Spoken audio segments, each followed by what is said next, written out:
Yeah. And is someone always going to be the target of emotional blackmail, or is it common that you may actually be employing those tactics yourself, even while being subject to them?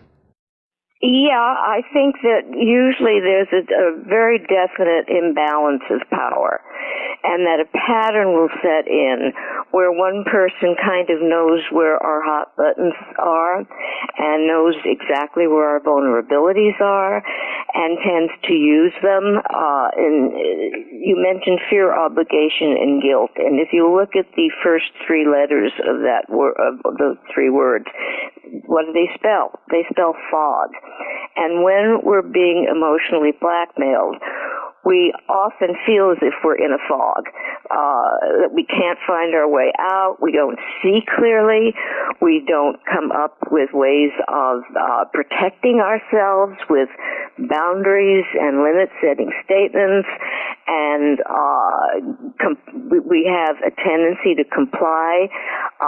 If you have, as I had for years, the need to please a disease, which means, peace at any price, I'll give in, just don't be mad at me. It's like when you yell at a dog and it rolls over on its back, and it's like anything, just don't be mad at me. And we have a tendency, if we're very vulnerable to this kind of very unhealthy treatment and very unloving treatment, and yet we justify and rationalize it. Do we do it ourselves? Sure. Everybody does it to some extent.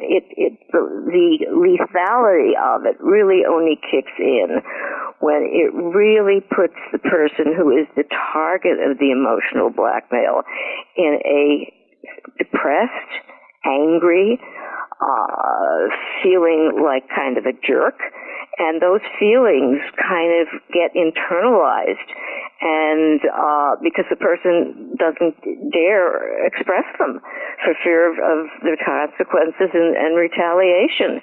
And so as a result, we've got all this garbage cooking around inside of us. We know that something's wrong. We know that we should be more assertive and more self-protective, but we don't have the tools. And that's one thing I'm hoping to give your audience today, are the tools, the behavioral strategies to deal with emotional blackmail. It doesn't mean a relationship has to end. It means that there are ways that you can equalize the balance of power.